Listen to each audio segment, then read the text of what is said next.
Bom dia, minha aluna, bom dia, meu aluno. Agora, 7 horas e 58 minutos, 6 de setembro de 2025. Eu sou seu professor querido, Alas Gabriel Bergiaro, vinculado a um mestrado em Psicologia Cognitivo e Comportamental, né? 5 graduações, 11 especializações, né? Tem bastante formação aí, né? Sou revisor científico de muitos periódicos, né? Sou membro de comissão científica, enfim, né?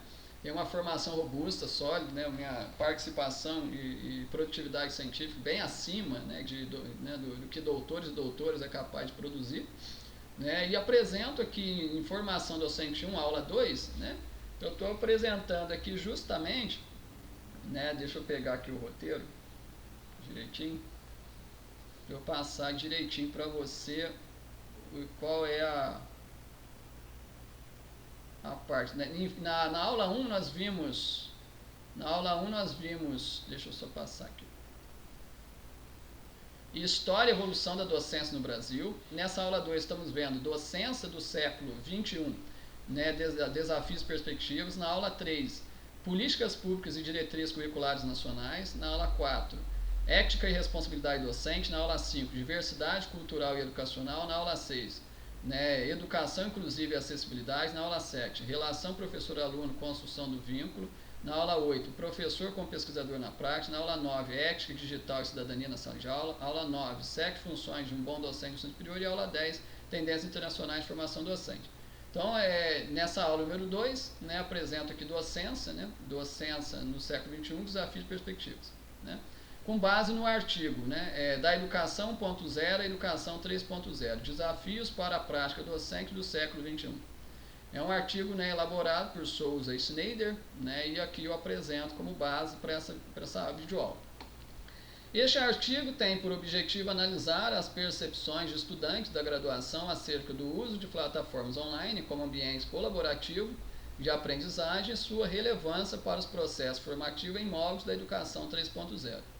Trata-se de um recorte de uma dissertação de mestrado em educação, né, na área de tecnologia de educação, que teve como prática de pesquisa o uso de redes sociais como ambiente de aprendizagem, desenvolvida na disciplina Português Instrumental do curso de graduação em Letras Vernáculos da Universidade Federal. A pesquisa, né, de abordagem qualitativa teve por sujeitos os 17 estudantes da disciplina e foi realizada através do método da pesquisa-formação, utilizando como instrumento de coleta de dados a observação participante, o questionário e a entrevista semi-estruturada, esta última realizada apenas com os alunos licenciandos da turma. Os dados evidenciaram a necessidade de se refletir sobre as práticas necessárias à docência na atualidade, destacando, com base nos depoimentos dos participantes, a ausência na formação inicial de atividades e práticas mais dinâmicas em que haja uso efetivo das tecnologias, o que culmina em insegurança em relação aos desafios futuros. Se o estudante está em processo de formação, independentemente dos destinos profissionais escolhidos, é preciso atrelar o ensino às práticas que se fazem na sociedade informatizada e interconectada em que vivemos. Na perspectiva de educação como segmento, né, social fundamental para a formação do indivíduo em suas interações com o outro e com a própria vivência em sociedade, pretende-se discutir as relações entre educação e processo tecnológico a partir de uma concepção pertinente no sentido de justificar a necessidade de adequação e mudanças nos processos educacionais para o século XXI. Inicialmente, é preciso compreender que todas as transformações utilizadas pelas tecnologias digitais de informação e comunicação nos processos comunicacionais e sociais dos indivíduos evidentemente provocaram mudanças nos perfis dos jovens estudantes das gerações mais atuais. Enquanto estudantes, né, de gerações anteriores eram mais passivos, reservados e silenciosos, os estudantes de hoje são ativos, barulhentos e públicos, características que suscitaram diferenciações entre as gerações anteriores e a atual, denominando de geração internet, ou nativos digitais, ou aos nascidos na era do computador e acesso à internet. Esse artigo tem por objetivo analisar as percepções de estudantes da graduação acerca do uso de plataformas online como ambientes colaborativos de aprendizagem e de sua relevância para os processos formativos em moldes da educação 3.0. Trata-se de um recorte dos dados coletados em uma pesquisa de dissertação de mestrado em educação que trata do uso de uma rede social, o Facebook, como ambiente de aprendizagem que buscou analisar as percepções dos participantes da pesquisa acerca da prática desenvolvida aos moldes da educação 3.0. Aqui envidou-se provocar reflexões acerca de conceitos como de geração de nativos digitais, estabelecendo um paralelo entre as formações educacionais em 3 eras distintas, com características bem marcadas e que, por sua vez, demonstram o quanto a educação atual precisa repensar seus processos de encaminhamentos rumo a uma proposta 3.0 nos moldes apontados por Jim Langell, que tem por foco o desenvolvimento de uma pedagogia participativa entre docentes e discentes a partir de uma nova metodologia que prepare o estudante para a dinâmica de mundo no qual está inserido, dinâmica que não possui uma forma definida, mas que muda constantemente. O aporte teórico está fundamentado principalmente nas pesquisas de Allan, Fava, Libânio, Santos e Blasquez, dentre outros.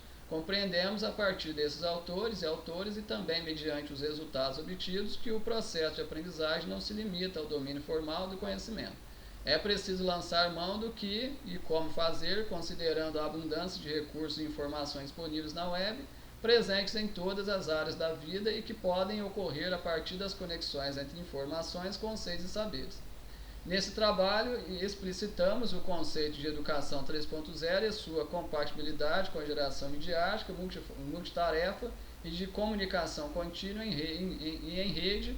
Em seguida, apontamos os desafios para a implantação de uma pedagogia baseada nessa perspectiva, trazendo um diálogo com Libânio e, por fim, trazemos os dados empíricos da pesquisa de mestrado que originou esse artigo, oriundos de uma prática desenvolvida com alunos da graduação e que explorou as perspectivas do discente da licenciatura, os quais evidenciam em seus depoimentos os anseios por uma formação cuja base metodológica explore as tecnologias digitais de informação e comunicação, para que a experiência obtida nessa fase seja capaz de prepará-los eficazmente para o exercício da prática, compreendendo-se que as dificuldades precisam ser enfrentadas na formação inicial para que se estabeleçam estratégias de reflexões sobre ações futuras e assim se evite a sensação de inaptidão para prosseguir na profissão com qualidade.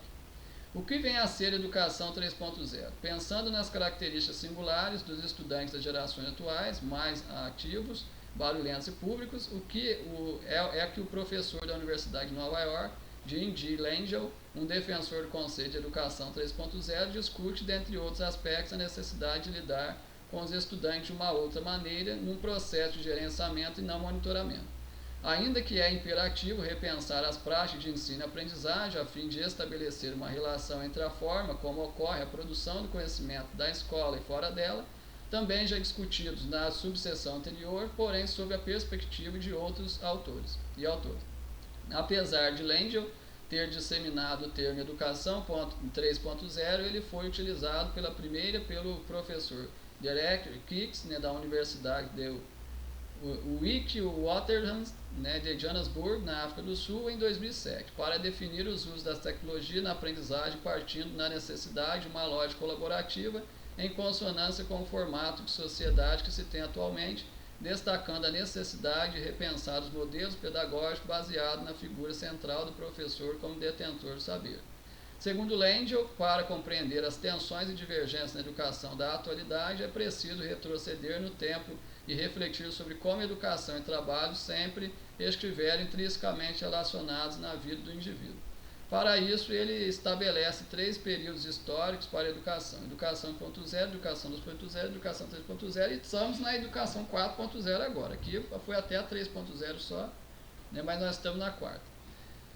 Somente será possível compreender a emergência da educação 3.0 a partir da contextualização das fases anteriores. A primeira fase da educação e do trabalho 1.0 foi assim denominada por possuir características mais simples, tipicamente agrárias.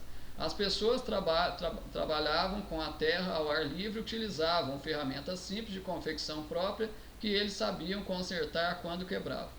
As comunidades eram formadas por pessoas que se conheciam e realizavam muitas tarefas em conjunto. Durante o trabalho era comum jovens e velhos desenvolver atividades juntos e era ainda mais natural que eles conversassem entre si, trocassem experiências e discutissem fatos dos cotidianos enquanto realizavam suas tarefas. O ofício era passado de pai para filho ou de mestre para aprendiz e o aprendizado adquirido era suficiente para toda a sua carreira. Analisando a educação deste período, é possível perceber os mesmos moldes do ambiente de trabalho. O aprendizado ocorria em ambiente familiar, na casa do aluno, da aluna ou do professor, ou até mesmo ao ar livre em grupos pequenos de estudantes. Os materiais e recursos didáticos utilizados eram simples, elaborados pelo professor. Os filhos geralmente frequentavam as mesmas escolas que seus pais e aprendiam as mesmas coisas. Assim, os ambientes da escola e do trabalho na fase 1.0 eram correspondentes e suas relações seguiam a mesma estrutura simples com as quais os indivíduos estavam familiarizados. A educação desenvolvia competências no aluno-aluna de acordo com as necessidades sociais, com predominância nas interações, um valioso legado que mostra tanto a essência que as instituições de ensino devem manter, quanto aponta a direção do processo de mudança educacional e social que levará à educação 3.0. Ressalta-se que as tecnologias existentes nessa fase são ferramentas simples e exclusivas para o desenvolvimento de tarefas confeccionadas e consertadas pelos próprios usuários e não eram utilizadas para a comunicação como nas fases seguintes. A geração posterior da educação do trabalho 2.0 sofre uma brusca mudança a partir da Revolução Industrial que vem fragmentar as relações de trabalho humano, tornando-as fabris e mecânicas, exigindo o máximo de produção dos indivíduos e, consequentemente, sua massificação, impedido de conversar no ambiente de trabalho, mesmo como parte de um grande grupo. O novo perfil de trabalhador conhece a figura do chefe, figura mantenedora da ordem e da disciplina, e a qual se deve sempre respeitar para evitar punições. O reflexo dessa mudança de paradigma no trabalho é logo percebido no processo de educação, que passa a ser de cunho preparatório desse indivíduo. As salas passam a contar com o maior número de alunos e alunas sentados, enfileirados, para evitar conversa e que realizam as mesmas tarefas. A ausência de trabalhos em grupo exige-se silêncio, obediência e respeito à figura do professor, professora, dentre outras características. Em suma, a formação do indivíduo está baseada no modelo industrial. Este é o cenário da educação 2.0. O trabalho na sociedade industrial surgiu como uma violência capaz de reduzir o ser humano a um operário sem autonomia, sem personalidade, um mero submisso em troca de seu salário. Neste viés surgem as primeiras críticas sobre a educação nesses moldes, assim como uma linguagem típica a ela relacionada, tais como a alienação e a anomia, como também a exigência de parâmetros que a caracterizem pela autonomia, liberdade, respeito e colaboração entre seus integrantes. Nessa fase de educação do trabalho 2.0, evoluem os meios de transporte e comunicação, o telefone, o rádio, a televisão, tecnologias que vêm favorecer a comunicação, a divulgação de informações e encurtar as distâncias, mas que em contrapartida possuem características assinaladas por Santa Ela, como produzida por poucos e consumida por uma massa que não tem poder para interferir nos produtos simbólicos que consome. A distinção feita por Santa Ela reforça ainda mais o caráter massificante desse período. Aportando na realidade, verifica-se que as relações de trabalho assumiram características diferenciadas na fase industrial. Os ambientes de trabalho estão cada vez mais reduzindo seus grupos, muitos primam pela formação de equipes que se mostrem capazes de resolver problemas através da prática de seus conhecimentos e habilidades, que utilizem intensivamente as tecnologias digitais. Muitos profissionais já realizam suas funções de casa a partir de computadores pessoais, que estejam adaptados à realização de multitarefas e que possuam capacidade de interagir com outras pessoas, inclusive de áreas diversas de sua atuação, através de redes de compartilhamento. Todas essas características determinam o ambiente de trabalho 3.0. Nas fases anteriores, 1.0 e 2.0, foi possível reconhecer características comuns entre o ambiente de trabalho e a escola em cada uma delas. Porém, isso não é possível em relação ao ambiente de trabalho 3.0. Na educação atual, predomina o modelo de educação 2.0. Basta lembrar que as carteiras de sala de aula continuam enfileiradas, apesar dos esforços de muitos educadores e educadoras de refutar essa organização dos espaços escolares ou verificar como as tarefas ainda são realizadas na maioria das salas de aula. Os alunos fazem tarefas iguais em tempos iguais, independentemente de suas diferenças nos processos cognitivos.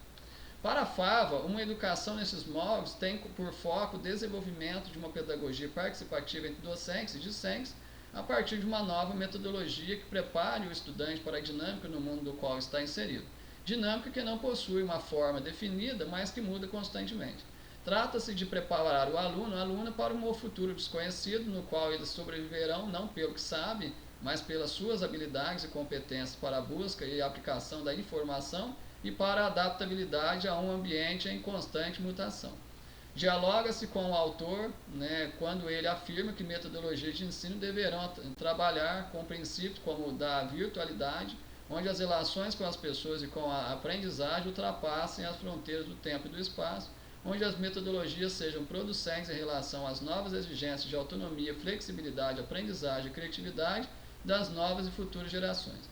Não apenas a educação foi estruturada em gerações, mas no próprio percurso da história percebe-se mudanças relacionadas aos eventos sociais do perfil das crianças de sua geração.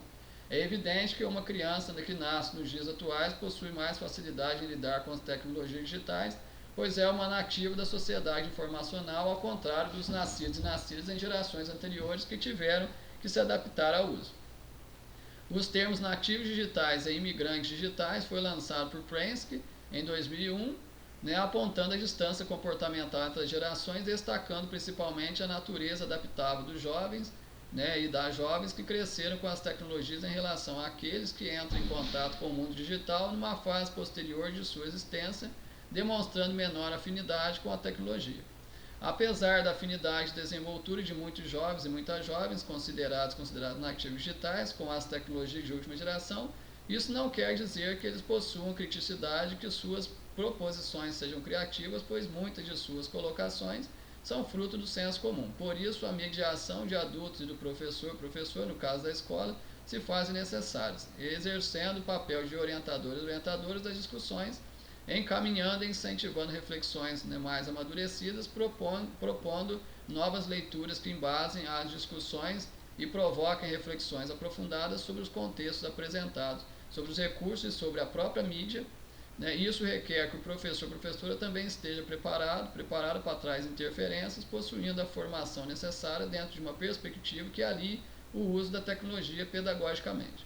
Dentro da concepção que retrata a educação 3.0, o aluno-aluna da atualidade possui um estilo de aprendizagem diferente, pois percebe o mundo com outro olhar, está exposto a uma gama de estímulos visuais e, portanto, a forma como se dá seu processamento de informações e conhecimentos também é diferenciado. As tecnologias digitais de informação e comunicação já fazem parte de sua vida, mas na escola nem sempre ele encontra oportunidade de explorá-las, sendo muitas vezes proibido o seu uso. Segundo Alan, a educação 3.0 é uma urgência da geração midiática que exige uma escola em consonância com suas práticas de vida, acostumada a realizar multitarefas, cuja comunicação é contínua e em rede, pois já nasceram digitais, ao contrário dos imigrantes de outras gerações, acostumados a realizar uma coisa de cada vez de modo seriado. Isso tem provocado incerteza entre os docentes e as docentes, pois muitos se frustram em não conseguir ensinar ou estimular o alunado em uma época de convergência de cultura participativa. Langell defende que desde que empregada a partir de um planejamento coerente, a tecnologia digital é capaz de mobilizar as atividades em sala de aula, deixando-as mais instigantes e ricas. É importante reiterar que professores e professoras são oriundos de gerações diferentes e são fruto de suas vivências e experiências ao longo de sua jornada escolar e acadêmica. Por isso é fundamental compreender que, como sujeito de seu tempo e da formação que recebeu, é comum que suas ações possam parecer deslocadas diante de alunos e alunas da geração atual, que aprendem de forma diferente, pois seus corpos possuem subjetividades que diferem das gerações anteriores. Eles partem da imagem e do som para então chegar ao texto. É um grande desafio, aponta Fava, exigir de jovens com intervalos tão curtos de atenção que consigam sentar e ler um livro por horas. Não é fácil mudar questões culturais e compreender esse limite é o ponto fundamental para uma mudança de paradigma e para a implementação de um ensino baseado na perspectiva da educação 3.0. Porém, é importante que o alunado atual encontre na escola estímulos condizentes com suas subjetividades e modo de compreensão. Caso contrário, estaremos perpetuando uma geração de professores e professoras que temem o uso de tecnologia em sala de aula por não compreender seus usos pedagógicos. Afinal, os alunos e alunas hoje sentados nas carteiras escolares serão os professores e professoras das próximas gerações. Quer dizer, até aqui o que está sendo discutido é o que eu venho conversando desde a primeira aula. Que esse movimento de desdigitalização do alunado e retirar tecnologias fundamentais para o processo de ensino-aprendizagem do aluno e da aluna tem como um dos seus motivos o não domínio, tá? A falta de domínio por parte do próprio professorado, do uso, né, das tecnologias digitais para informação e comunicação. Né? Grande parte, né, dos docentes, né, da educação básica, né, das docentes, eles não compreendem os usos pedagógicos, né, das tecnologias digitais de informação e comunicação. Não dominam, não tem a prática, não tem a prática nem pessoal de usar essas tecnologias. Que condições esses professores e professoras têm de ensinar o aluno e a aluna o momento correto e a forma correta de utilizar essas tecnologias, se nem ele e ela dominou, desenvolveu as habilidades nesse sentido. Então, o primeiro passo é o professor, professores, investindo na educação continuada de si próprio, aprender, dominar essas tecnologias para que então tenha condições de ensinar da forma adequada. Ao invés de ficar no comodismo, né, de favorecer um movimento que prejudica o processo de aprendizagem do alunado, prejudica a carreira, a vida inteira do aluno, da aluna, né? Simplesmente por questão de autoritarismo, por questão de falta de humildade, de reconhecer que não domina a tecnologia, né? De iniciativa para procurar a formação continuada necessária para se ferramentar adequadamente, para que possa então ensinar o alunado, né, da forma correta, né, tanto a forma correta como o momento correto de usar as tecnologias dentro e fora de sala de aula. Né?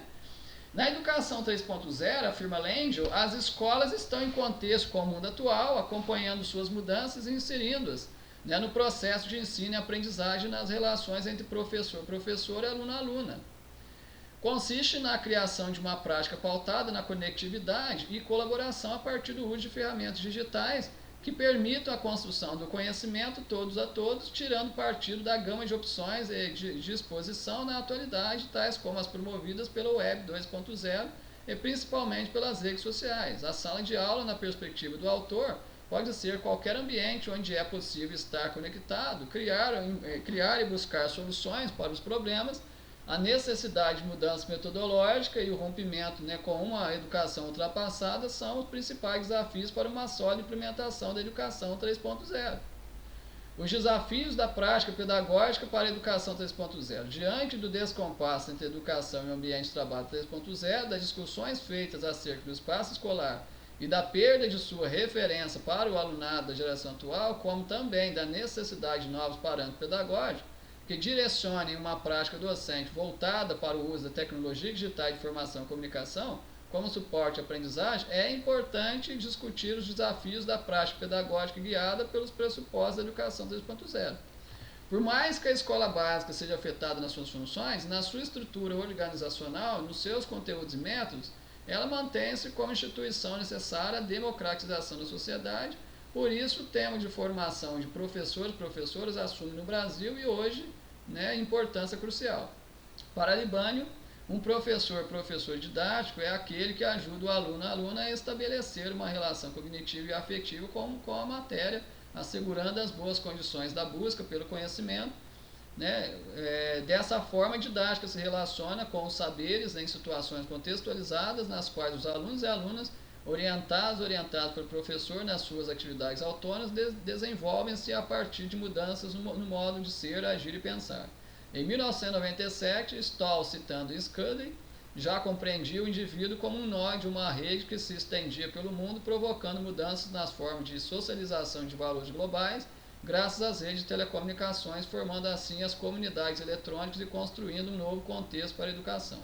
Os impactos da informação e da tecnologia na educação desencadeiam processos que vão assumindo, né, conforme a autora, formas relevantes do processo de aprendizagem para a educação 3.0, a saber, disponibilidade de informação, novas estratégias de pesquisa, aprendizagem sobre tecnologia integrada ao currículo, desenvolvimento de novas habilidades cognitivas, metacognição e coaprendizagem. Ao refletir sobre o uso, né, que a educação pode fazer das tecnologias digitais de informação e comunicação, o professor estará oferecendo aos alunos e alunas as experiências educacionais que serão necessárias para o seu exercício da sociedade moderna, preparando-os para os papéis que lhes são exigidos. Por exemplo, mercado de trabalho, é o que eu estou dizendo. Tira celular, computador, smartphone, inteligência artificial, né, laboratório de informática, né, pacote OS, pacote navegação em rede, apresentação de trabalhos virtuais, né, enfim, tira tudo isso do aluno. Que condições o adolescente vai ter de saber trabalhar operando essas tecnologias que são fundamentais, necessárias em qualquer ambiente laboral, se dentro da sala de aula está sendo tirado do aluno, da aluna, o seu direito de ter acesso a essa tecnologia, de aprender a forma correta, o momento correto de utilizar, meu Deus. E o professor está ali argumentando, está inventando desculpa, está inventando, né? Ah, porque o aluno presta atenção, porque eu que mando, porque eu que tenho que falar, eu que sou professor, eu ensino, ele aprende, e está lá no embromeixo, ao invés de aceitar. Professor não é superior a aluno, professora não é superior a ninguém. Não é porque tem título isso ou aquilo que é melhor que o aluno, vai ter que tirar o direito do aluno, prejudicar, gerar danos na vida inteira do aluno, só porque ele está preocupado em mandar e o aluno obedecer. Tem que parar com isso. Tem que parar com isso. Esse autoritarismo tem que acabar. Tanto na educação básica, como principalmente na educação superior. Na educação básica é o professor mandando em criança e adolescente. Na educação superior é gente com título de doutorado que acha que manda até em adulto. Meu Deus do céu, mas que negócio que é esse? Se nem criança e adolescente pode mandar, vai mandar em adulto como, meu Deus do céu? Isso é uma palhaçada, é criminalidade isso. Esse autoritarismo tem que acabar, o professor tem que abaixar a bola, não é melhor do que ninguém. Se sabe mais, tem que usar isso, é para ajudar, é para favorecer, é para acelerar, é para facilitar, não é o contrário, meu Deus do céu. Tá? Se sabe mais, então que passe 10 vezes mais então do que os outros. Se você é o professor, você acha que você sabe mais do que todo professor, então você vai passar 10, quantas vezes mais você sabe mais do professor? Você sabe 25 vezes mais do que os professores. Então ensine 25 vezes mais, facilite 25 vezes mais, entendeu? Faça monstros virarem mamão com açúcar 25 vezes mais mamão que açúcar do que os outros são capazes de fazer. Pronto, assim você está utilizando da forma correta e mostrando que você é 25 vezes mais do que todo mundo, filho. Pronto, é só isso, faça fazer isso. Tá? Se você acha que você é melhor que os outros, então faça isso para ajude, né, 500 milhões de vezes mais que os outros, fica claro que você é melhor que os outros mesmo, só isso. Não vai fazer igual todo mundo faz, sendo autoritário, jogo sujo, atrasando o vídeo de aluno e aluna, principalmente se for superdotado você está com inveja porque o aluno e aluno sabe mais do que você. Se botar lá, se você sentar a bundinha lá e for lá para ensinar, ele ensina melhor do que você, com uma didática melhor do que você, tem um humanismo que você talvez não tenha, entendeu? Então não seja assim. Seja humilde. A gente que é professor, a gente não é melhor do que aluno. Tire da cabeça que professor ensina, aluno aprende. Tire da cabeça que você manda e o aluno tem que obedecer. Tire isso. Tá? Não é para ser autoridade para mandar. Tá? Não é. Professor não é nenhuma autoridade, nem deve ser.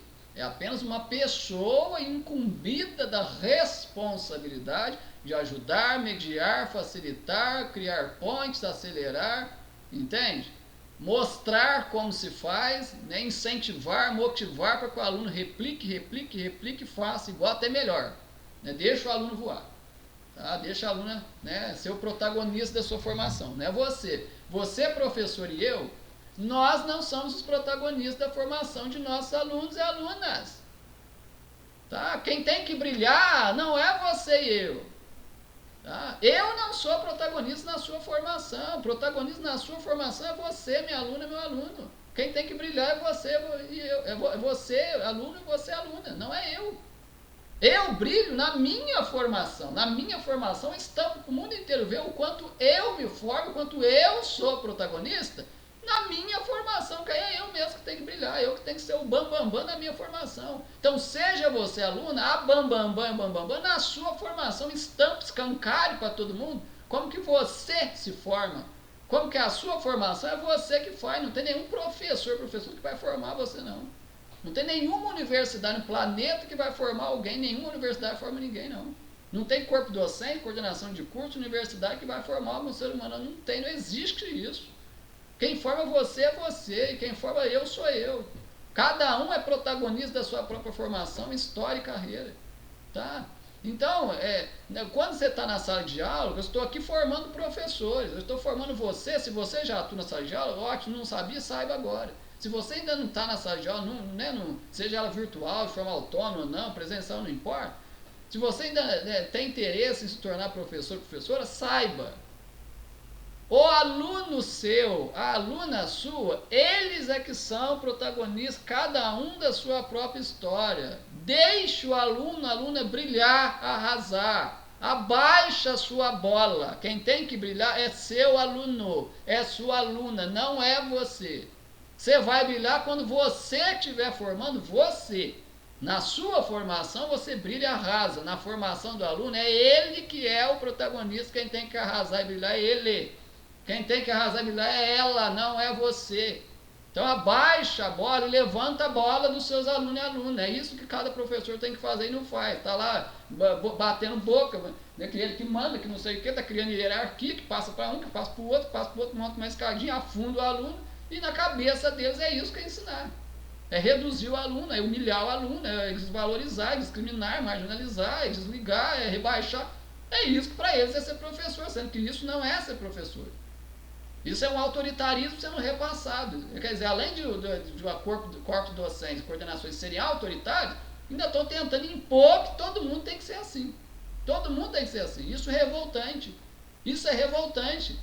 Um ser humano, uma pessoa que passa por um processo totalmente autoritário, humilhante desse, e fica com sequelas emocionais gravíssimas, um dia uma pessoa dessa pode se tornar o próximo docente Hitler. Esses docentes são docentes Hitler, que estão lá humilhando pessoas que deveriam estar sendo elevadas pela sua conduta moral, pelo seu exemplo, né? Como eu, por exemplo, sou superdotado. Imagina se um dia um superdotado desse, o maior gênio da humanidade, tenta replicar o que esses doutorzinhos, doutorazinhos estão fazendo comigo hoje. Imagine como é que fica o cenário educacional. O carro já tá, né, já tem deficiência. Se um gênio resolve ser, né, com seus alunos e alunas do jeito que esses doutores e doutoras tratam alunos e alunas, coitado do sistema educacional brasileiro mundial. Nunca que vai ter correção, nunca que essas deficiências vão ser eliminadas. Vai ficar a mesma coisa. Vai ficar na estaca zero. Graças àquele lá em cima da cor celestial, eu sou extremamente humano, justo, verdadeiro, honesto, e eu jamais tenho a mínima intenção de replicar a conduta totalmente criminosa, antiética, né, autoritária desses corpos docentes de coordenações. Mas porque eu sou maravilhoso. Né, se eu fosse outra pessoa, né, do jeito que essa gente tem sido Hitler na minha vida, eu ia querer ser um Hitler igual também. Mas não, para quê? Eu jamais vou tratar meus alunos e alunas como esses docentes, né, têm tratado, seja a mim, seja até a outra pessoa. Para quê? Não, eu tenho, muito pelo contrário, na universidade ou na Aliança Piente, eu ensino pelo meu exemplo. Ensino o humanismo, o altruísmo, a empatia, a honestidade, a transparência, que é justamente o que esses docentes, doutores e doutoras estão aprendendo, precisando aprender a fazer, né? Ao refletir sobre o uso que a educação pode fazer com as tecnologias digitais de informação e comunicação, o professor estará oferecendo aos alunos e alunas as experiências educacionais que serão necessárias para seu exercício na sociedade moderna, preparando-as para os papéis que lhes serão, né, exigidos. Stoll reflete, né, sobre o papel docente nessa perspectiva, considerando 4 aspectos fundamentais. A flexibilidade do currículo, principalmente na formação inicial, numa percepção clara de contexto sociopolítico e econômico. A busca constante por autoaperfeiçoamento, a preocupação com a teoria, a prática e a visão dos docentes e das docentes como agente de mudança.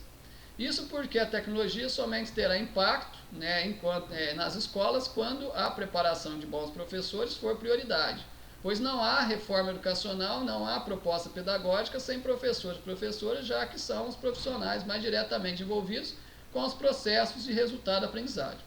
Sendo assim, não há por que exigir do profissional uma mudança de postura em sua prática pedagógica e oferecer-lhes formação em moldes tradicionais, é preciso formá-lo da mesma maneira que se espera que atue. Embora o professor precise ser preparado a usar adequadamente as novas tecnologias a partir de meios não convencionais, afirma Stoll, essa prática ainda está longe de ser consolidada nos cursos de formação de professores e professoras. Além disso, oportunidades de atualização nem sempre são as mais adequadas à sua realidade e necessidade. A aquisição de conhecimentos por parte do professor é um processo complexo, adaptativo e experiencial. E quanto maior a sua capacidade de adaptação, mais facilmente ela será posta em prática em sala de aula ou na escola e será incorporada às práticas profissionais habituais.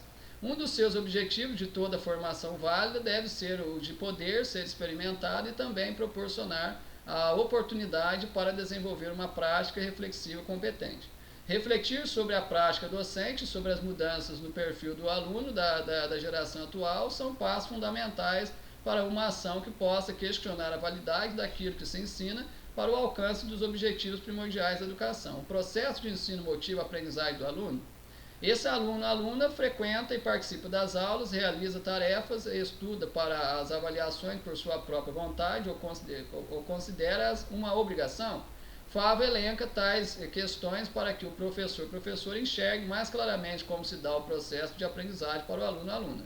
Se tal processo se mostra difícil, é um sinal da necessidade de mudança, o que não vai ocorrer apenas por meio das tecnologias, mas pela revisão da metodologia da prática docente. Libânio apresenta algumas concepções expostas no quadro 1, que dizem respeito às atitudes docentes a serem adotadas nessa perspectiva. Novos paradigmas docentes para a educação 3.0. Ensino com mediação. Aluno como agente, ajuda pedagógica docente, orientação quanto à ética, valores e atitudes em relação à vida. Estratégia de aprender e ensinar. Aprender a pensar, aprender dimensão afetiva. Novos paradigmas, escola e práticas interdisciplinares, substituição da visão pluridisciplinar. Perspectiva crítica, apreensão da realidade pelo aluno, conteúdos escolares sob uma visão crítico-reflexiva e docência e novas tecnologias, desenvolvimento da capacidade comunicativa, diversidade cultural e contextual, atualização científica, técnica e cultural. Embora Libânio não fale em educação 3.0, sua abordagem compreende princípios para o uso das tecnologias em uma prática que dialoga com elas numa perspectiva totalmente engajada com o que propõe L'Angel e Fava. Libânio ainda destaca que não basta ver as tecnologias digitais fazendo parte do conjunto das mediações culturais características do ensino, pois elas são portadoras de ideias, de atitudes, emoções, habilidades traduzidas em objetivos, métodos e conteúdos de ensino. A inserção eficaz dos meios de comunicação na prática pedagógica pressupõe o objetivo de formação humana e deve estar conectada às diversas disciplinas do currículo, intencionalmente e não de forma isolada. Sua utilização precisa implicar nas competências e atitudes profissionais docentes, além de naturalmente configurar como meios tecnológicos de comunicação humana. Prática 3.0. O que dizem os estudantes, as estudantes e os futuros docentes sobre ela? A aprendizagem que se faz em rede, que tem por base a concepção sócio-histórica de Vygotsky, tem como princípio as relações entre as pessoas, por isso tecnologias precisam ser fonte de aproximação e integração entre os sujeitos aprendentes. E ainda, além dessa, elas precisam ser fonte de aproximação entre o conhecimento formal e informal, entre ambientes, entre paredes e entre bits, entre o que pode ser aprendido na escola e fora dela. Isso porque a apropriação de metodologias para aprendizagem em rede não exige no conhecimento domínio das diferentes tecnologias e recursos midiáticos, e sim na compreensão das relações estabelecidas pelos alunos e alunas na aquisição do conhecimento.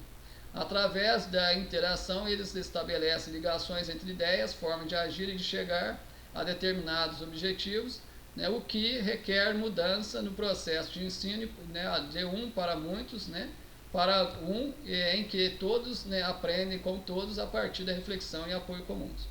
A pesquisa aqui descrita é um recorte de uma dissertação de mestrado em educação que utilizou o Facebook como ambiente de aprendizagem para o desenvolvimento de uma proposta participativa nos moldes do que propõe a Educação 3.0. Os sujeitos da pesquisa são os 17 estudantes da disciplina portuguesa instrumental do curso de Letras Vernáculas na Universidade Federal de Sergipe. O método de abordagem da pesquisa estabelecido foi o da pesquisa-formação, que, conforme Longarese e Silva, caracteriza-se como uma forma de se fazer ciência em que o pesquisador sai da clausura e de seu laboratório e vai atrás dos problemas do professorado, trabalhando com ele para a solução desses mesmos problemas de forma conjunta e cooperativa. Trata-se de um modelo em que o pesquisador não é neutro, mas que reconhece as inúmeras relações envolvidas na escola, enquanto local de realização da prática docente, e o professor enquanto sujeito de sua prática. A delimitação por este método deu-se pela implicação natural do pesquisador como campo pesquisado em que se tem a possibilidade de construir com os sujeitos conhecimentos e métodos outros onde pesquisador, pesquisadora também é sujeito, né, envolvido na reflexão acerca de sua própria prática, o que implica no redimensionamento do papel docente na formação de um professor, professora crítico, autônomo, que pesquisa sua própria prática. Assim, a pesquisa está articulada com o fazer do professor e ao espaço escolar e pressupõe mudanças das práticas e dos sujeitos em formação. Ele é, ao mesmo tempo, objeto e sujeito de formação. Utilizou-se como instrumento de pesquisa a formação, né, participante em sala de aula e no grupo criado para a disciplina no Facebook, um questionário com perguntas abertas e fechadas aplicadas ao final do curso e a fim de avaliar a proposta sobre o olhar dos futuros docentes, realizou-se uma entrevista semi-estruturada e direcionada apenas aos alunos e alunas licenciandos e licenciandas da turma. Para garantir a privacidade dos envolvidos e envolvidas, optou-se por nomeá-las pelos nomes das letras do alfabeto grego. A pesquisa não foi submetida ao comitê de ética da instituição, todavia buscou-se seguir os princípios mediante concordância e assinatura dos participantes e das participantes do termo de consentimento livre esclarecido. Todas as entrevistas foram gravadas e transcritas manualmente a fim de se proceder à análise e, uma vez transcritas, elas foram reenviadas aos participantes para sua análise, concordância ou possíveis ajustes. Dada a natureza da pesquisa na área de formação de educadores e educadoras, bem como de todo o processo que a norteia, de ordem da praxis pedagógica, buscou-se aprofundar, através da entrevista semi-estruturada, questões relacionadas à formação docente e o uso das tecnologias digitais de informação e comunicação. A visão do futuro docente sobre a associação entre os diversos recursos e conteúdos, né, disponíveis na internet para fins pedagógicos, entre outras que serão descritas na seção que trata da prática desenvolvida. O olhar do futuro docente constitui-se como foco principal dessa abordagem, bem como a interação entre aluno-aluno e aluno-professor, e as relações existentes entre o saber, né, que se faz no ambiente formal de estudo e em ambientes informais. A intenção é aproximar pesquisa e educação como processos formativos que permitem o desenvolvimento dos sujeitos envolvidos, pesquisadores, professores, estudantes, entre outros, conforme Longarés e Silva. Neste artigo, recortamos a categoria que trata do uso de recursos e propostas que evidenciam o uso da tecnologia digital de informação e comunicação no processo de encaminhamento para uma educação 3.0. Assim, buscou-se saber como os licenciados e licenciandas enxergam essa mudança de foco de processo de ensino e quais as situações de aprendizagem vivenciadas por eles em sua formação inicial.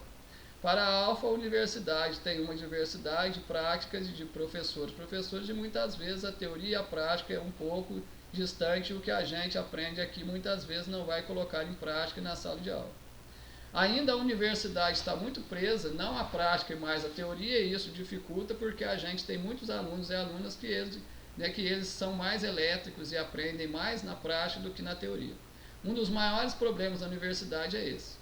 Eu vim de escola pública e não tenho base. Estou no ensino superior, mas sem base nenhuma do ensino básico. Os professores não eram muito presentes, não ensinavam com novos métodos, não tinha aquela dinâmica com a turma.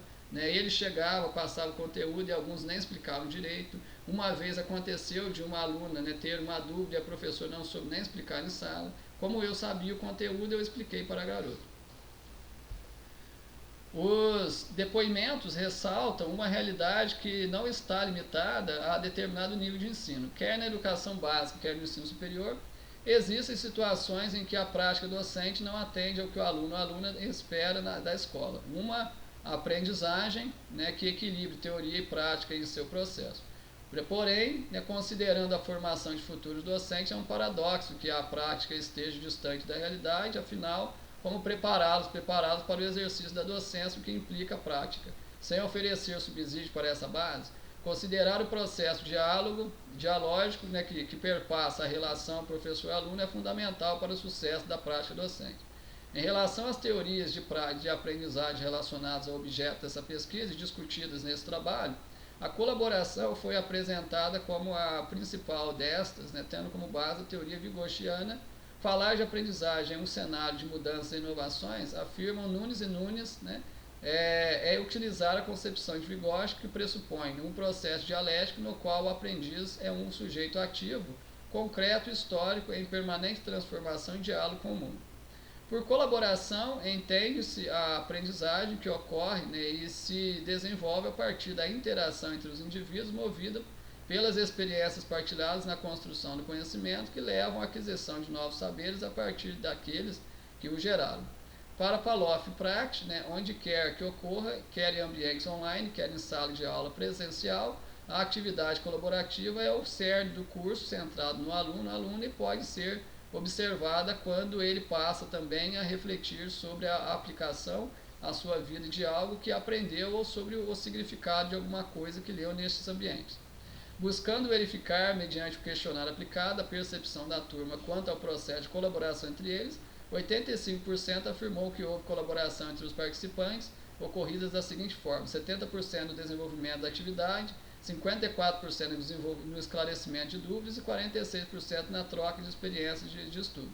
Os dados foram obtidos mediante o questionário, porém sentiu-se necessidade de aprofundar essa questão através da entrevista, dada a importância da compreensão sobre a aprendizagem colaborativa como teoria da aprendizagem em rede. Os depoimentos dos licenciandos e licenciandas confirmam as situações de colaboração apontadas relacionadas às trocas de experiências, esclarecimento de dúvidas e desenvolvimento de atividades. Foi uma forma a mais de discussão, de aprendizagem e troca de informação, que às vezes pela internet dá um pouco mais de coragem de falar, de abrir uma discussão, foi importante. Eu fazia muitos comentários, havia muitas discussões, eu gostava mesmo de ver o que o colega estava vendo. Se eu estava vendo de uma forma errada, eu aprendo muito mais com o erro do que com acertos, porque o erro foi persistindo na cabeça da gente, aí eu deveria ter feito de outra forma. A gente postava atividades, os colegas criticavam ou não as atividades, eles poderiam também dizer se estava correto, se não estava, teve interação um com o outro, eu aprendi alguma coisa também, teve erros, teve acerto, tinha coisas que eu não sabia, que eu aprendi com os colegas. Eu pude ter acesso ao que você fala, o que você fala eu também quero saber, porque às vezes isso influencia no que eu formular. Então isso é essencial, porque às vezes no caso de uma prova, de uma atividade, o professor pega e só tem acesso para ele, a gente fica curioso em saber o que ele escreveu, a gente não tem acesso. Então acho que se a gente criar algo para ser exposto, você tem que saber o que vai falar, para não jogar qualquer coisa. Isso influencia num cuidado maior, com certeza. Não tem como, porque você fica preocupado, isso é fundamental, porque sabe que tem algo a melhorar. Para Palloff e Pratt, pedir que os alunos e alunas respondam às questões de discussão e mensagens de seus colegas é o primeiro passo para dar início ao processo de reflexão. Confirmando que os depoimentos apresentam, os autores e autores destacam o valor da aprendizagem online ao permitir que os alunos e alunas tenham tempo de refletir sobre o material que estudam e sobre as ideias de seus colegas, antes de escreverem suas respostas. Esse processo faz com que eles percebam que a aprendizagem não ocorre somente pela interação com o professor, professora, mas que é impossível saber o que o outro tem a dizer, como o outro enxerga determinada situação, como realiza suas tarefas. De acordo com a percepção de Galana, colaboração é uma ação educativa em que os sujeitos constroem o seu conhecimento a partir de discussões e reflexões sobre determinado assunto, sob a mediação de computadores e outras tecnologias de comunicação não. Assim, considera-se que houve, de fato, colaboração no desenvolvimento da proposta, pois novos conhecimentos foram gerados entre os indivíduos a partir do contato com o conhecimento do outro. Porém, colaboração não se resume a tais situações, ela vai além da simples troca de informação e precisa promover parcerias entre todos na busca por resultados que não poderiam ser alcançados por indivíduos isolados. Assim, buscou-se algum indício de atividade que tenham atendido a esse princípio, que tenham promovido parcerias entre os estudantes na busca por objetivos comuns. Destacam-se nesse quesito as atividades realizadas em grupo para a realização de seminários. Como os alunos e alunas eram oriundos de cursos e turnos diversos, a saída encontrada por eles foi estabelecer o Facebook como local de articulação e distribuição de tarefas. Sobre essa experiência, os licenciandos discorrem que, geralmente, os trabalhos em grupo foram tranquilos. Dividíamos os assuntos, discutíamos alguma coisa, geralmente a gente se organizava na biblioteca, num curto espaço de tempo, mas na rede social mesmo é que a gente conversava mais. Houve divisão do trabalho, a gente discutia bastante o assunto, trocava informação, Foi bem tranquilo, porque como muitas vezes nem todos os alunos tinham esse tempo para se reunir, e quando tinham trabalho em grupo, em dupla, cada um tinha a sua parte, nós juntávamos e todos liam o material inteiro e eu desenvolvia a questão dos exercícios individuais. Como sempre tinha uma data limite, geralmente eu respondia à noite, bem tranquilo, tinha à mão livros, o Google, fora as aulas que estavam postadas também. Eu interagia bem como os colegas, a gente se comunicava pelo Face mesmo em relação ao que cada um ia falar, revisão do trabalho, o que cada um ia fazer. Acredito que não pesou, não ficou sobrecarregado para ninguém, porque foi tudo dividido. Eu escrevia, passava para o outro. Observava-se que os alunos conseguiam estabelecer uma relação harmoniosa, né, para a resolução de um objetivo comum, conciliar os horários, né, entre os integrantes dos grupos e desenvolver uma boa apresentação utilizando o espaço de aprendizagem para esse fim, estabelecendo as mesmas relações em equipe no ambiente online que poderiam ser desenvolvidas presencialmente. Através da utilização da plataforma, foi possível desenvolver atividades onde todos participaram através da exploração de seus diversos recursos, onde os alunos compartilharam não apenas informações de arquivos, mas dúvidas, anseios e sucessos, graças à possibilidade de conexão em rede. Acerca do conectivismo proposto na pesquisa, de que este trabalho se origina em parceria com a teoria da aprendizagem colaborativa, compreende-se que a aprendizagem deve ir além do domínio formal, pois diz respeito à abundância de recursos e informações disponíveis na web, presentes em todas as áreas da vida e que podem ocorrer a partir das conexões entre informações, conceitos e saberes. Neste sentido, não basta se limitar ao conhecimento e informações disponibilizadas pelo livro didático. O professor, a professora, precisa apresentar e avaliar mais do que o conhecimento que os alunos e alunas têm do conteúdo por ele ensinado, como defende Palloff e Pratt. É importante usar a matéria estudada para ensinar os alunos e alunas a pensar e desenvolver habilidades cognitivas mais elevadas, tais como analisar argumentos, compreender informações de diferentes fontes, resolver problemas e aplicar o que aprenderam a diferentes contextos. Eles evidenciam em seus depoimentos os anseios por uma formação cuja base metodológica explora as tecnologias digitais de informação e comunicação, para que a experiência obtida nessa fase seja capaz de prepará-los, né, eficazmente para o exercício da prática, compreendendo-se que as dificuldades precisam ser enfrentadas na formação inicial para que se estabeleçam estratégias e reflexões sobre ações futuras e assim se evite a sensação de inaptidão para prosseguir na profissão com qualidade. Intencionando saber como os licenciandos avaliam uma prática que vai além do livro didático, que considera as informações e conhecimentos distribuídos na web, na perspectivista e conectivista, obtiveram-se os seguintes depoimentos. Eu acredito que todos os recursos são válidos, desde que venham contribuir com o conhecimento, são válidos. É importante usar todos os recursos, desde a própria televisão, cinema, filmes. Todos os recursos podem ajudar, até porque na sociedade atual, com a velocidade, a rapidez, atrair o aluno é complicado, ficar só falando e falando não ajuda, tem que trazer muitos recursos. Há muitos vídeos que retratam artista, vida e obra. É importante trazer isso, como a televisão, que pode discutir ou ver um programa ou documentário, que podem informar o aluno. Tecnologias motivam bem, porque o aprendizado do inglês está ali, fonética, você baixa do aplicativo, tem lá, fonética do inglês, ele já dá a pronúncia perfeita, então tecnologia está essencial. Não sei porque não usam, o que barra em dizer que a educação não está mais além, porque tem muitos professores, ainda que são mais antigos, eles não sabem muito sobre a tecnologia de hoje, aí barra o aluno, mas não leva além.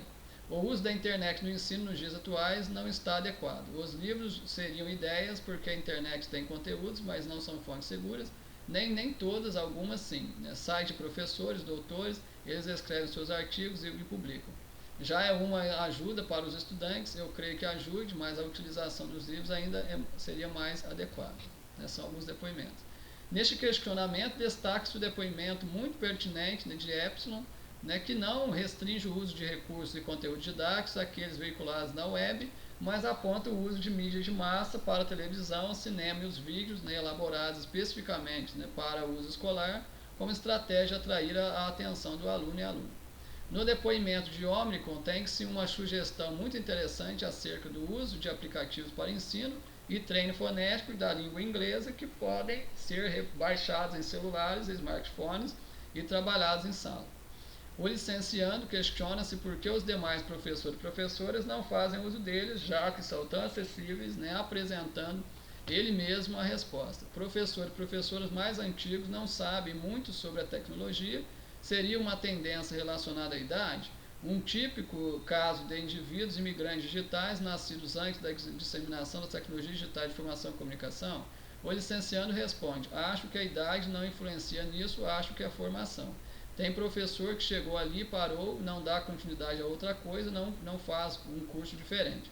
Sobre as gerações e sua relação com as tecnologias, ressalta-se que essa divisão não é especificamente cronológica. É possível haver indivíduos que só tiveram contato com as tecnologias digitais em fase posterior à sua existência, perfeitamente adaptados a elas, enquanto outros, considerados nativos digitais por nascerem num período em que a internet já estava em pleno avanço, não sabem lidar com os recursos e funcionalidades ou simplesmente não gostam ou ainda não têm acesso a isso.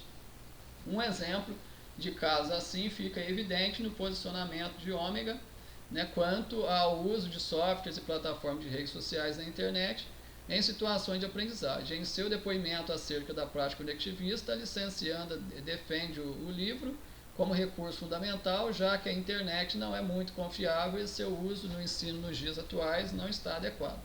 Procurou-se aprofundar este pensamento da aluna, confirmando-se para ela, na sala de aula, basta que o professor ou professora use o livro didático como única fonte da informação e conhecimento, ao que se obteve como resposta. Só o livro?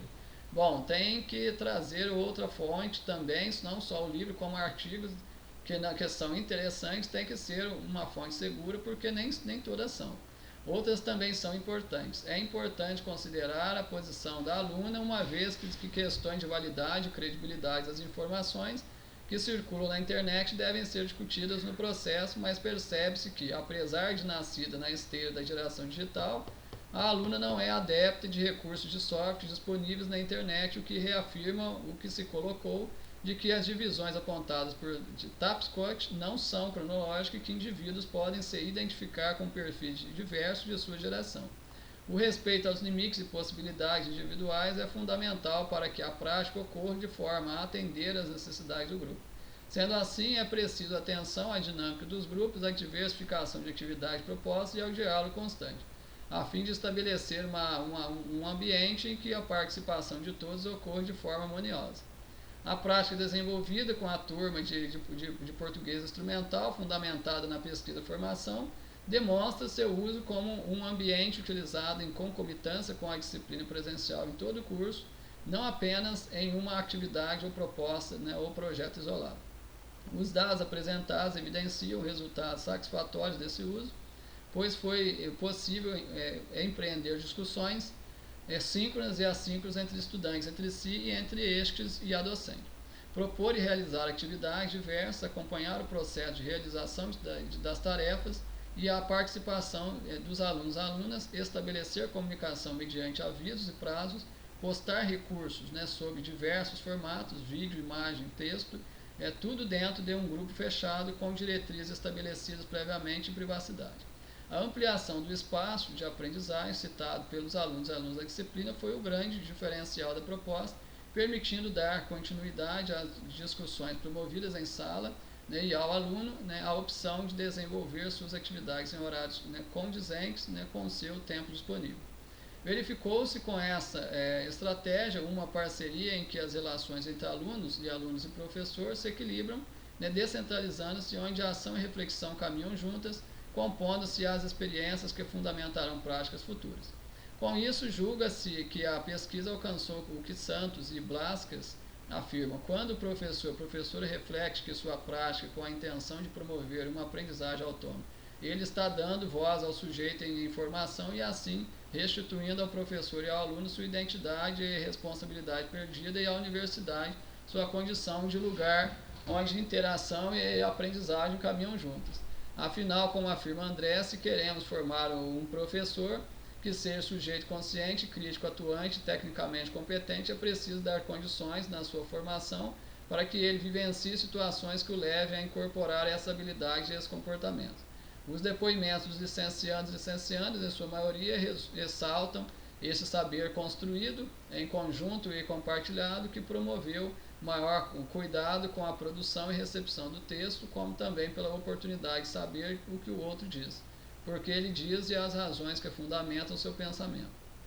Considerações finais. A aprendizagem que se faz no contexto da educação 3.0 é um processo contínuo, pois os alunos e alunas pesquisam e criam soluções e apresentações, acessam os materiais disponibilizados pelo professor, atividades e conteúdo didático, apresentados e discutidos em sala de aula como forma de apoio e reforço. Desta forma, otimiza-se o tempo de aula, utilizando-o para lidar com os problemas mais complexos. Para inserir eficazmente as novas práticas de ensino para a educação 3.0, é preciso adotar novos paradigmas baseados na necessidade de aprendizagem do aluno. O principal é que o professor saiba se comunicar utilizando todos os meios possíveis, oral, gestual, virtual, digital, etc., e que utilize uma linguagem atualizada que se resume em sua capacidade de adaptação ao público-alvo. Em sua, o professora precisa também estar conectado com o aluno, com sua forma de enxergar o mundo e o conhecimento com as mudanças comunicacionais com as mais recentes ferramentas digitais. A intencionalidade é uma dimensão normativa da prática educativa e isso implica em objetivos, em sobre para quem e por que se educa e quais meios para isso. O ato de educar é dessa forma norteador da prática docente. Se é preciso repensar a escola e o papel que ela exerce diante de uma sociedade cada vez mais informatizada, em que a comunicação e interação entre os indivíduos se faz sob formatos tão variados e a cada dia de forma mais online que tradicionalmente face a face, é urgente repensar o papel docente e os seus processos formativos. Para isso é preciso estabelecer metodologias que motivem no estudante o esforço necessário para que a aprendizagem ocorra, o que pode acontecer a partir da elaboração de atividades de aprendizagem que se entendam além da sala de aula. Toda a prática deve pressupor objetivos, planejamento e intervenção para uma aprendizagem eficaz. A concepção de ensino sob essa lógica perpassa tanto a formação de professores como o ensino, o currículo e a metodologia. Invernam fortalece essa discussão quando reafirma o papel da formação que vai além do ensino como a atualização pedagógica e didática, configurando-se como possibilidade de criação, espaço de reflexões e participações, onde se aprende e se adapta para a convivência, para a mudança e a incerteza. A formação cidadã é um dos principais objetivos educacionais e uma educação de qualidade deve estabelecer por objetivos a preparação para o mundo do trabalho, proporcionando a formação geral necessária para que os futuros trabalhadores e trabalhadoras possam assumir a complexidade do exercício profissional, articulando conhecimento, ação e valores dentro de uma cultura tecnológica. Oferecer formação para a cidadania crítica em que o cidadão trabalhador ou trabalhadora seja capaz de interferir criticamente na realidade a fim de transformá-la. Preparação para a participação social através do desenvolvimento de competências sociais, como atividades em grupo, tomada de decisões de forma democrática, capacidade de iniciativa, liderança, solução de problemas, etc. Formação ética fundamental para a formar valores e atitudes ante o mundo em relação à política e da economia, ante o consumismo, o sexo, a droga, a preservação ambiental, a violência e a todas as formas de exploração típica do capitalismo. Em seus depoimentos, os futuros docentes e as futuras docentes refletiram sobre as práticas vivenciadas ao longo de sua educação básica e principalmente sobre sua formação inicial, destacando a ausência de uso das tecnologias de principais e práticas mais dinâmicas, de metodologias eficientes, o que culmina em segurança em relação aos desafios futuros. Se o estudante deve ser preparado independentemente dos destinos profissionais escolhidos, levando-se em consideração sua formação cidadã e o exercício profissional, é preciso, então, atrelar o ensino às práticas que se fazem na sociedade informatizada e interconectada em que vivemos. Como propostas de pesquisa futuras e diante do contexto atual, consideramos a pertinência de se atrelar nos cursos de formação inicial, práticas que explicitem como se apropriar das ferramentas de forma pedagógica, selecionando e alinhando os conteúdos formais necessários à formação do aluno, as mais atuais formas de aquisição do conhecimento, considerando os perfis docentes necessários à educação do tempo presente. Com o futuro da prática docente, tal qual conhecemos e vivenciamos por tantas décadas tão incerto, essa pesquisa leva-nos a questionar qual o futuro das práticas de didática, de formação de professores e que caminhos precisam ser tomados para uma formação que vise promover o processo de aprendizagem, seja por meio de ensino presencial ou não.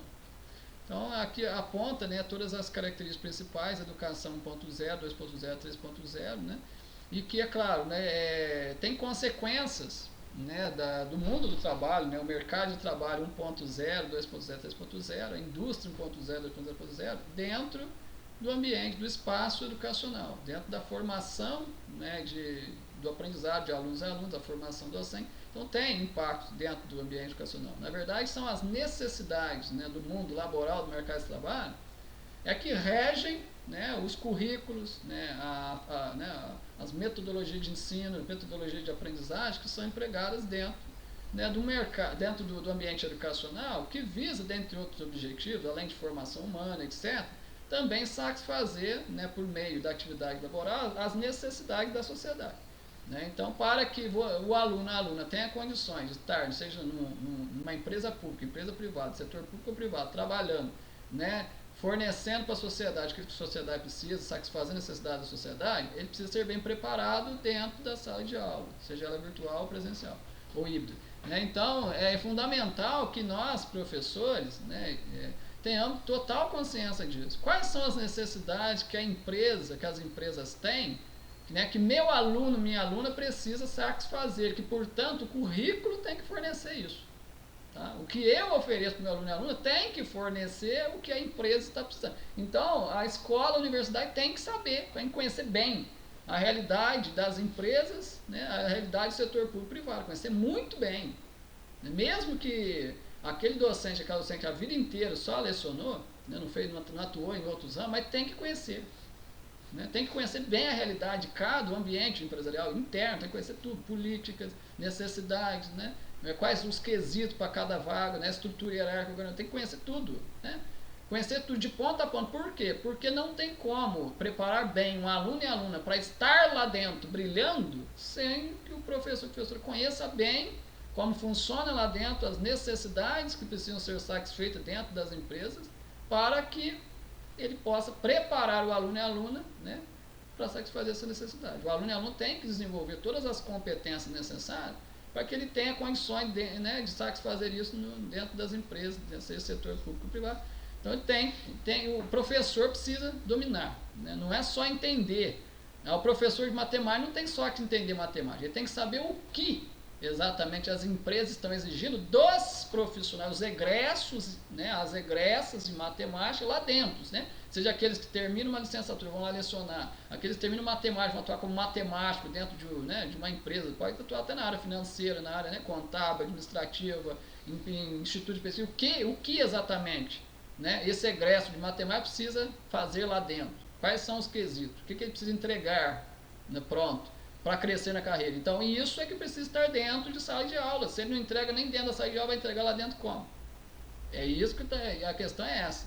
O que o discente não está fazendo dentro da sala de aula, ele não vai ter condições de fazer dentro da empresa. Ele não vai fazer. Se o seu aluno e aluno, você tira a tecnologia dele, ele não vai saber usar a tecnologia lá dentro da empresa. Porque por culpa sua, porque você não está educando o seu aluno e aluna sobre a maneira correta, a hora correta de usar a tecnologia. Aí a hora que ele chegar lá e der feio dentro da empresa, a culpa é sua. Tá? Eu sei que você não vai assumir, se você está fazendo isso, você vai ser mais um professor que não assume o que faz, né? Gera danos à vontade para o aluno, e a hora que o aluno processar, eu tenho certeza que você vai fingir que boba, como se não tiver gerado nenhum dano, vai falar que a culpa é o aluno, que o aluno é incompetente, que o aluno, se ele quiser, você pedir fazer outro curso, que a sua escola não é a única no planeta, então, mas ele estava vinculado à sua escola. E quem estava lá dentro da escola responsável, você não paga, né, para poder ensinar ele, era quem? Era você. Então, é assim que as pessoas são, né?